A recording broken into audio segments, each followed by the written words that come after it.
Primeiro registro que eu quero fazer, pedindo vênia aos especialistas Lavareda e Oineg, aí na bancada do Café com o Jornal, é o registro de um dia absolutamente cheio de vantagens, de elogios, né, para a democracia brasileira. Tivemos um comparecimento às urnas muito bom. O número de brancos e nulos não saiu de uma régua decrescente, subiu um pouquinho, parece em relação a 14, o Lavareda pode comentar daqui a pouco, mas tivemos um comparecimento maciço.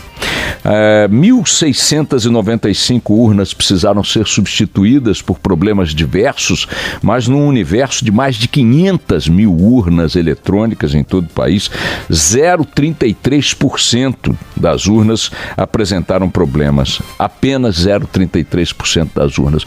O resultado foi divulgado ainda poucas horas depois das eleições, encerradas no Acre por causa do fuso horário, Acre, Amazonas, enfim, e tivemos mais uma vez a reafirmação de uma democracia que funciona operacionalmente muito bem e politicamente também muito bem. Quer dizer, toda essa previsão de que teríamos um pleito marcado pelos discursos exacerbados, pela polarização, pela radicalização, ainda que este discurso persista e tenha de fato marcado o primeiro turno e talvez vá marcar o segundo turno com Haddad e Bolsonaro, o fato é que o eleitorado cumpriu o seu papel histórico de uma forma ainda mais exemplar do que em outras eleições, de sinalizar aquilo que soberanamente lhe cabe, quer dizer para onde quer ir, para onde o país vai, que tipo de candidato, ou de discurso, ou de bancada quer formar. O dado também impressionante, a pancada sofrida pelos grandes partidos. Tivemos uma redução significativa em bancadas de partidos que deram as cartas no Congresso Nacional nas últimas décadas. O PT caiu de 61 para 55 deputados federais. O PMDB tomou uma pancada enorme, tinha 51, tem 32 deputados agora na próxima legislatura. O PSDB foi o que mais apanhou, tinha 49 deputados federais, começa o ano que vem com 29 deputados federais. O PP, o Partido Progressista, muito atingido aí por Lava Jato e tal, mas que funcionou muito como um fiel da balança ali no jogo mais fisiológico, tinha 49 deputados, está com 36 deputados. O PSD caiu um pouquinho, de 38 para 34, enfim, o DEM tinha 43, agora tem 29. Essa sinalização de que o eleitorado não comprou a permanência dos grandes grupos, dos grandes protagonistas no Congresso Nacional, pulverizando mais ainda o cenário partidário. Nós tínhamos 25 partidos com representação na Câmara, agora temos 30, né? Na Câmara exatamente tínhamos 25, subiu para 30. Nós temos agora um cenário que vai obrigar necessariamente os dois candidatos sobreviventes aí no segundo turno a conversar, a negociar, a transigir, a moderar discursos, a encontrar terrenos de acordos, terrenos de pactos, enfim, terrenos de conciliação, necessariamente caminhando em direção ao centro. Tanto Bolsonaro quanto Haddad terão que moderar os seus discursos e procurar alianças ao centro, porque a esquerda de Haddad e a direita de Bolsonaro nada há, porque os próprios partidos que representam, os discursos que adotaram, os colocaram na extremidade deste campo, tanto a esquerda quanto destes campos, tanto a esquerda quanto a direita.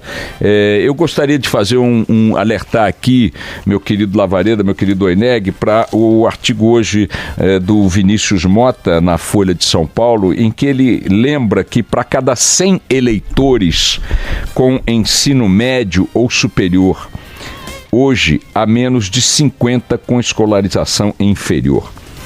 Essa relação era de 100 eleitores com ensino médio superior em 1994 para 170 sem ensino médio sequer. Ou seja, o eleitorado aumentou significativamente o seu nível de escolaridade de 1994 para cá, de tal forma que o contingente dos mais escolarizados hoje supera o contingente daqueles com menor formação escolar em 50 milhões de eleitores. E esse eleitorado mais qualificado tomou a decisão ontem de dar uma guinada em direção à direita, em direção a um caminho oposto do que vinha sendo marcado pela era petista. Passou o tempo, diz aqui o Vinícius Mota, em que o eleitor mediano se restringia a necessidades básicas de subsistência.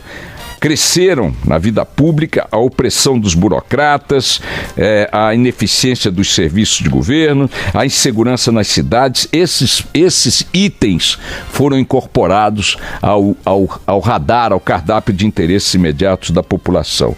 O cinismo, o mais do mesmo e a falta de autocrítica e de renovação nos partidos outrora hegemônicos saem castigados destas eleições. Ele pondera no fim de que o que foi posto no lugar não necessariamente é melhor, mas isto é uma conta a verificar nos próximos anos, especialmente nos próximos 4 anos, caso, evidentemente, Bolsonaro vença as eleições. Vencendo Haddad, terá que haver forçosamente uma reconstrução do próprio Partido dos Trabalhadores, estabelecendo também novos parâmetros para governar, uma vez que até a interlocução com grandes grupos que dominaram o Congresso Nacional nos últimos anos vai ter que ser revista à luz da nova composição.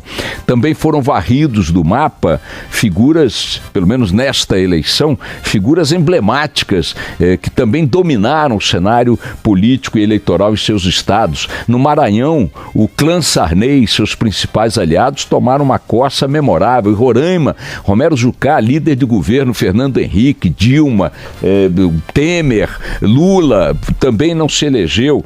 Tivemos em várias outras regiões, Roberto Requião no Paraná, Beto Richa também no Paraná, Cássio Cunha Lima, Eunício de Oliveira, a própria Dilma Rousseff como ícone, né, do PT, né, como o discurso da maior vítima do golpe e tal contra o PT, não se elegeu em Minas Gerais, né? Tivemos a derrota do PSDB aqui em São Paulo e também do PT aqui em São Paulo de forma clamorosa, os dois partidos hegemônicos na política do Estado com o maior eleitorado no país. O Eduardo Suplicy não chegou, depois de liderar a campanha nas pesquisas durante todo o curso deste primeiro turno, não conseguiu se eleger. César Maia, uma liderança importante no Rio de Janeiro, não conseguiu se eleger. Ou seja, o eleitorado manifestou mudanças muito significativas, quer na sua composição, no seu perfil educacional, no seu nível de escolaridade.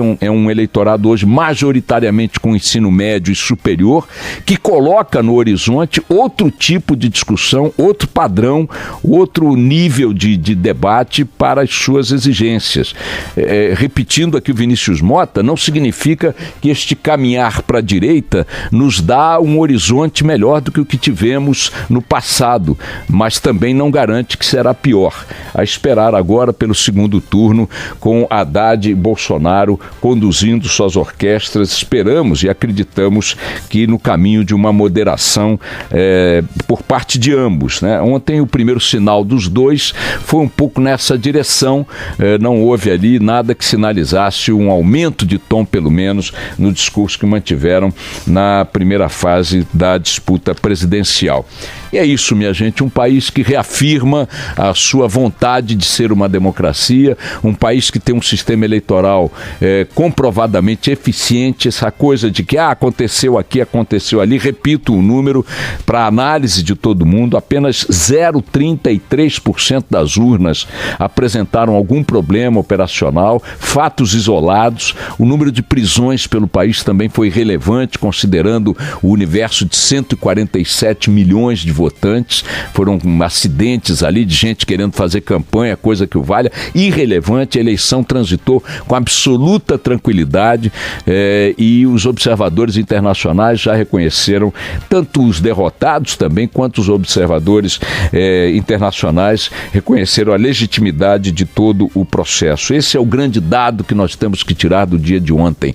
O Brasil reafirma-se como uma das maiores democracias do mundo e eu tenho absoluta esperança de que isto resultará sempre num avanço no conjunto das coisas da política. E é nessa direção que eu acho que a gente vai caminhar também nesse segundo turno, seja qual for o resultado. Vamos lá, toca o barco.